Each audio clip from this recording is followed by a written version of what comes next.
If there is one strict, like absolute zero tolerance policy you will find repeated throughout the biblical texts, it is the ban on magic. I mean, no dark arts, no sorcery. The book of Deuteronomy, chapter 18, is incredibly clear on this. It's just strictly prohibited. So why, at arguably the most important moment in biblical history, the birth of Jesus, does God suddenly invite a group of magicians to the party? Right, it's a massive, glaring contradiction. Yeah. Because a text that historically condemns the occult wouldn't just, flip the script and make sorcerers the heroes of its central narrative. Oh. It just defies the entire internal logic of the text. Yeah, exactly.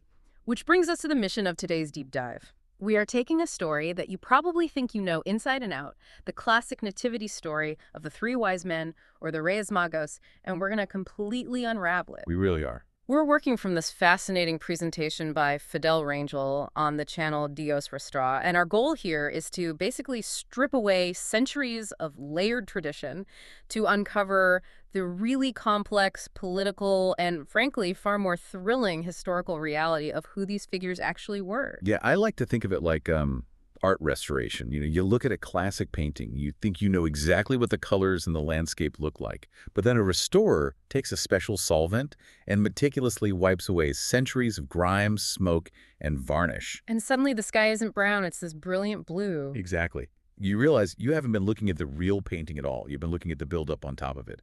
So today, we are breaking out the historical solvent. Okay, so here's where it gets really interesting, because the very first layer of varnish we need to strip away is that word itself, the word magicians. Right. To understand why that term is so incredibly misleading, we have to look at how the ancient world actually viewed magic. Yeah, let's go back to the story of Moses and Aaron facing Pharaoh in Egypt. Remember that? Oh yeah, with the staffs turning into snakes. Exactly. When Aaron throws down his staff and it turns into a serpent, that is presented as a legitimate sign from God. But Pharaoh doesn't just, flinch and give up. He calls in his own magicians. They throw down their staffs, and theirs also become serpents. And Fidel Rangel emphasizes in his presentation that this wasn't ancient street magic. This wasn't some, sleight of hand with hidden snakes up a sleeve. Not at all. In the historical and biblical context, this was viewed as a genuine manifestation of power from the other side of the fence, so to speak. Like actual dark magic. Yes, the power of darkness was considered intensely real, active, and very dangerous. That is precisely why it was forbidden. The underlying theological rule there is that God does not outsource his work to the dark arts. He doesn't mix his power with that. So if God isn't sending out VIP invitations to practitioners of the dark arts, who exactly were the guys showing up in Bethlehem, and how on earth did they get stuck with that label in the first place? Well, it really boils down to a linguistic trap. It's essentially a 2,000-year game of telephone. I love that analogy. Because the original Greek text uses a very specific word for this group. The word is magoi. And that's spelled M-A-G-O-Y, right? Precisely. Now, as the text was translated into Latin and then later migrated into languages like Spanish and English, translators ran into a bit of a problem. They needed an equivalent word. And magoi sounds a lot like mago. Exactly. Magoi phonetically sounds an awful lot like the Spanish word mago, which means magician. So they simply dropped it in. It was a super easy phonetic match, but a catastrophic historical one. Wow, it's amazing how a single lazy translation choice completely rewrites history. Like a specific ancient title gets erased and suddenly these guys are dressed up in wizard robes in the public imagination. Oh, and from there, the tradition just spirals completely out of control. I mean, the original text doesn't even say there were 3 of them. Wait, really? It never says 3. It never mentions a number. It merely states magi from the east. But, human nature abhors a vacuum, especially in a beloved story. So over the centuries, people started filling in the blanks themselves. Which is how we get the 3 gifts equaling 3 guys. Right. And by the 3rd century, popular tradition had suddenly elevated them to kings. Ah, which gives us the famous We Three Kings Christmas carol. Exactly. Then, around the 6th century, society decided it just wasn't enough for them to be anonymous royalty. They needed names. So we get Melchior, Gaspar, and Balthazar. That is wild, meaning for half a millennium, nobody had any idea what these guys were called until someone just basically assigned them names out of thin air. Yep, and the snowball just keeps rolling. By the 14th century, Armenian traditions had intricately linked these 3 newly named kings to the 3 sons of Noah. You're kidding. No, they created this elaborate backstory where they ruled over specific, diverse geographic regions: Arabia, Persia, and India. It's literal historical fan fiction, and it eventually just solidifies into accepted fact. We just assume these details are in the original text because, well, we've seen them on a million holiday greeting cards. Right, we just accept it. And this kind of cultural hijacking isn't an isolated incident either. The source material actually brings up another fantastic example of phonetic traps and pagan traditions infiltrating modern translations. Oh, yes, you're referring to the Easter versus Passover translation anomaly in Acts chapter 12, verse 4. Yeah, that part was fascinating. It perfectly illustrates how easily translators let their own cultural backdrop bleed into the text. Yeah. In several older English translations, you will actually see the word Easter used to describe the festival happening at that moment. Which is completely anachronistic, right? Completely. I mean, the original Greek word there is Pascha, and that word refers exclusively to the Jewish Passover. Hmm. You know, the historical commemoration of the angel of death passing over the Israelite houses in Egypt. Right, the Exodus story. Exactly. Easter, on the other hand, comes from a totally separate pagan spring festival rooted in Anglo-Saxon tradition. Huh. But because Easter was the prevailing cultural celebration of the translator's time, it simply swallowed the original Jewish context whole. This is exactly why digging into the source material is so vital for you listening right now. I mean, we accept these printed words as concrete without recognizing the very human, culturally biased fingerprints that are just all over them. Absolutely. So let's apply the solvent to the nativity scene. If they weren't three magical kings on camels named Melchior, Gaspar, and Balthazar who actually showed up. Well, the Magoi were, in reality, an ancient and highly exclusive hereditary priesthood of the Medes. Today, we would recognize this ethnic group as the Kurds. A hereditary priest. Okay, for anyone listening who might not be familiar with ancient religious structures, let's clarify that. Because in the ancient Jewish tradition, you had the Levite tribe, right? Right. You didn't just go to seminary to become a priest. You had to be born into that specific Levite bloodline. It was genetic. Are you saying the Magoi operated the same way in the East? That is an excellent parallel. Yeah. Yes, you had to be born into the Magoi. They were an elite caste, and their influence was just staggering. How powerful were they? Well, if we look back to the era of the Persian Empire, King Darius actually elevated this specific priesthood to oversee the state religion of Persia. Wow. Yeah, they were revered because they possessed profound knowledge of astronomy, ancient texts, and crucially, they were recognized as the ultimate authorities in interpreting dreams. But they weren't just like reading the stars and interpreting dreams in some quiet temple somewhere. The historical record shows they had serious, tangible political muscle. Oh, absolutely. Hmm. They held a unique dual function in that society. They wielded supreme religious power, but they simultaneously possessed massive civil and political authority. To put it bluntly, they were kingmakers. Kingmakers, wow. That changes the entire complexion of the story. It really does. In that region, ascending to the throne wasn't merely a matter of winning a military victory or even just being the king's oldest son. Your rule wasn't viewed as legitimate unless the Magoi officially validated it. So they had the final say. Yes, they had the institutional power to declare who had the divine right to rule. Okay, hold on. I'm going to push back on this a little bit. You're telling me Herod, who is one of the most notoriously ruthless, paranoid, and violently defensive kings in ancient history, is panicking over a small group of guys asking for directions to a manger. That has never made sense to me. I agree. It doesn't make sense. The Gospel of Matthew says King Herod and all of Jerusalem were troubled when the Magi arrived. Why would a fortified capital city freak out over a few stargazers? That is the exact logical inconsistency Fidel Rangel points out in the presentation. A powerful monarch doesn't lose sleep over three guys on camels. But Herod wasn't looking at three guys. Herod was looking at a massive, imposing diplomatic and military entourage.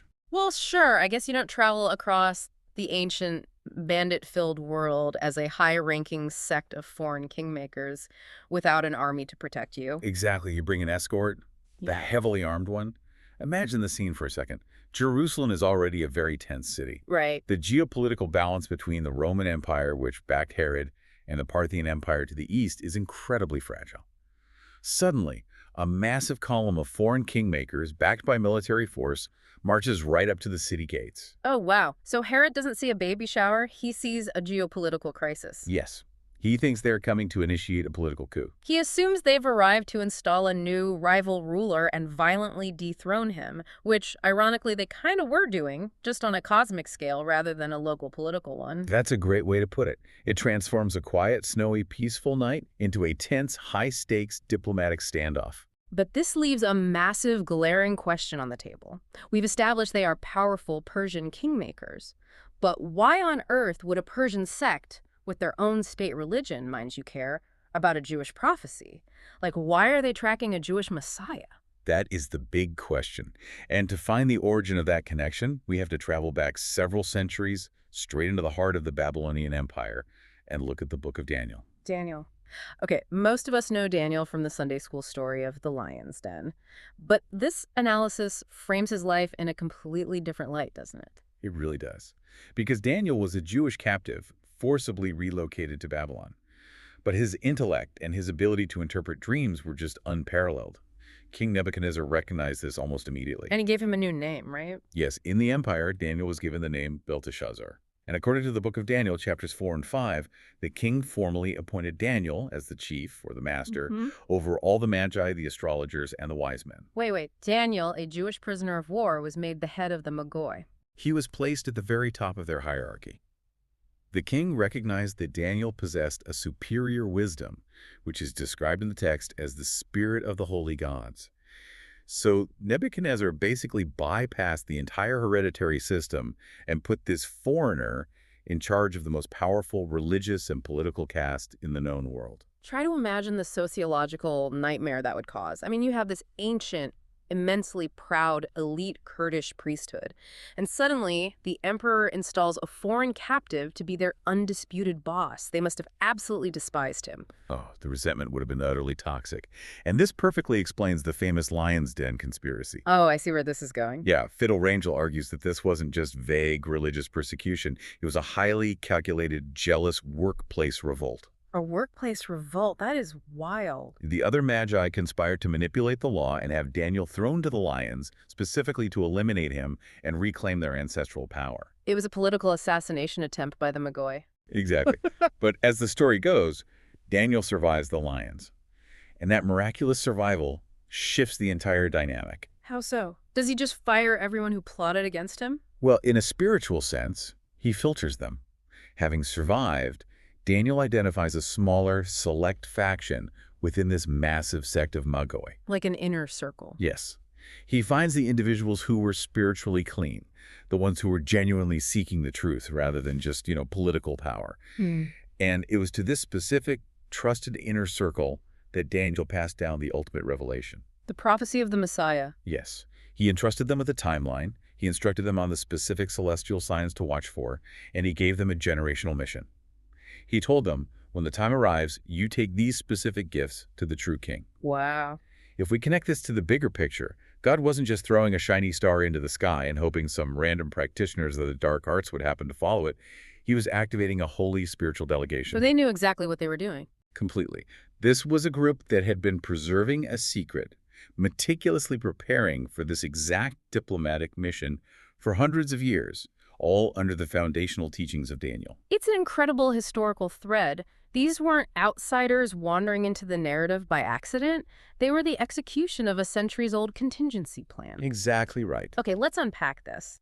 Because we now understand who they are, we understand the military and political weight they carried, and we understand how Daniel set them on this path. But we really have to talk about what they brought. The gifts. Yeah, because the three gifts, gold, frankincense, and myrrh, are the entire reason history just assumed there were three men. Like one gift per guy, right? Right. It's the easiest assumption to make. But the physical number of men carrying the chests is totally irrelevant. The focus is entirely on the prophetic weight of the gifts themselves. Because they weren't just like expensive baby shower presents. No, these weren't luxury items meant to help a young couple start a life. They were highly specific declarations defining the exact identity of the child. Let's break down that identity. The first gift is gold. Right, gold is the universal currency of royalty. By presenting gold, these professional kingmakers were officially operating in their capacity. They were formally recognizing and declaring him the ultimate king. Which again explains why Herod wanted to eliminate the threat so badly. He understood the symbolism. So the second gift is frankincense. Frankincense represents the priesthood. The presentation points back to the book of Leviticus, which established the strict, non-negotiable rules for temple worship. Right, the incense for the altar. Exactly. Only consecrated priests were permitted to officiate and prepare certain holy incenses, particularly frankincense. So offering this meant they were declaring him a priest forever, specifically a priest under the order of Melchizedek. Wait, Melchizedek, who is that, and why does that specific order matter in this context? Melchizedek is a really fascinating, mysterious figure from the book of Genesis. He was a king and a priest of the Most High God who blessed Abraham long before the Levite tribe even existed. Oh, so he predates the whole Jewish priestly system. Exactly. Because he predates the Levites, being a priest in the order of Melchizedek means you aren't just a temporary priest for one specific nation. You represent an eternal, universal priesthood. So we have a king, and we have an eternal priest. But then we arrive at the third gift, myrrh. Yes. Myrrh is an embalming ointment. Its primary use in the ancient world was preparing a dead body for burial. I mean, just let that visual sink in for a second. You travel hundreds of miles across the desert, you arrive at the home of a newborn baby, and you hand the new parents a jug of embalming fluid. It's grim. If you did that at a baby shower today, you'd be arrested. I mean, it is a horrific, deeply unsettling gift in any normal context. It's essentially a funeral arrangement. It's undeniably dark. It must have been a chilling realization for Mary and Joseph. But it completed the prophetic trinity, king, priest, and the ultimate sacrifice. The message was stark. They were saying, you came here to die. Wow. And the political fallout of this declaration is immediate, right? Because God warns these kingmakers in a dream not to report back to Herod. Right, so they slip out of the country using a completely different route. Leaving Herod furious. I mean, he realizes he's been outmaneuvered by this massive foreign delegation. They have just officially anointed a rival king right under his nose and vanished. And that triggers one of the darkest moments in the text. Herod's horrific order to massacre all the children in Bethlehem 2 years old and under. Which makes horrifying sense now. He wasn't just being randomly cruel. He was systematically trying to eliminate a validated political and spiritual threat. Precisely. It was a desperate act of regime preservation. But, the fascinating thing about these three specific gifts is that their story doesn't actually end in the Gospel of Matthew. Oh. There is a brilliant callback later in the biblical text that confirms this entire interpretation. You're talking about the prophecy in the book of Isaiah, right? Yes, Isaiah chapter 60, verse 6. Isaiah is describing a vision of the future millennium, the glorious, triumphant future Zion, which is the ultimate fulfillment of God's kingdom on earth. Wait, if this is a vision of the ultimate triumphant future where everything is restored, I'd imagine the gifts the nations bring would look a bit different. They do. Isaiah prophesies that the nations will once again travel to the Lord, and just like the Magi, they will arrive with multitudes of camels bearing gifts. He specifically lists gold and frankincense. But the myrrh is missing. The myrrh is completely absent from the millennial prophecy. Wow. The gold remains because he will reign eternally as king. The frankincense remains because he will intercede endlessly as priest. But he doesn't need the embalming spices ever again. The sacrifice is finished. The death is permanently in the past. That is absolutely profound. The consistency of that symbolism operating across different books written centuries apart is just staggering. It reveals a unified narrative architecture, and frankly, it highlights the immense reward of actually diving into the historical, cultural, and linguistic mechanics of these texts instead of just accepting the surface-level tradition. So what does this all mean for you, listening right now? We started this deep dive with a cozy, familiar holiday tableau. 3 magical kings with generic names, riding 3 camels, following a star to drop off some nice gifts at a manger. And by simply applying historical context, we uncovered an epic, centuries-spanning political thriller. Truly. I mean, a story that involves the prophet Daniel surviving a jealous, bureaucratic assassination attempt in Babylon, a secret, hereditary class of Kurdish kingmakers preserving a messianic timeline for hundreds of years. Yeah. A massive, heavily armed military entourage terrifying a paranoid king into a violent panic, and 3 highly specific prophetic gifts that declared a child to be a king, a priest, and a sacrifice. It's a vital reminder of how knowledge empowers us. When we understand the mechanisms of history, how ancient empires functioned, how translation errors like confusing a Latin word for a magician occur, it prevents us from being blindly led by centuries of accumulated cultural varnish. It resurrects the text, really. It transforms it from a quaint, domesticated fairy tale into real, gritty, high-stakes history. It proves that the truth underneath the tradition is always far more complex and far more beautiful than the myth we built over it. Which brings us right back to our Restorer's studio. Over the last few minutes, we've taken that solvent and wiped away the Armenian geography, the 6th century names, the Latin translation hiccups, the wizard robes, and the painting underneath is breathtaking. It's a completely different landscape. But it leaves us with a final, lingering thought to ponder as we wrap up.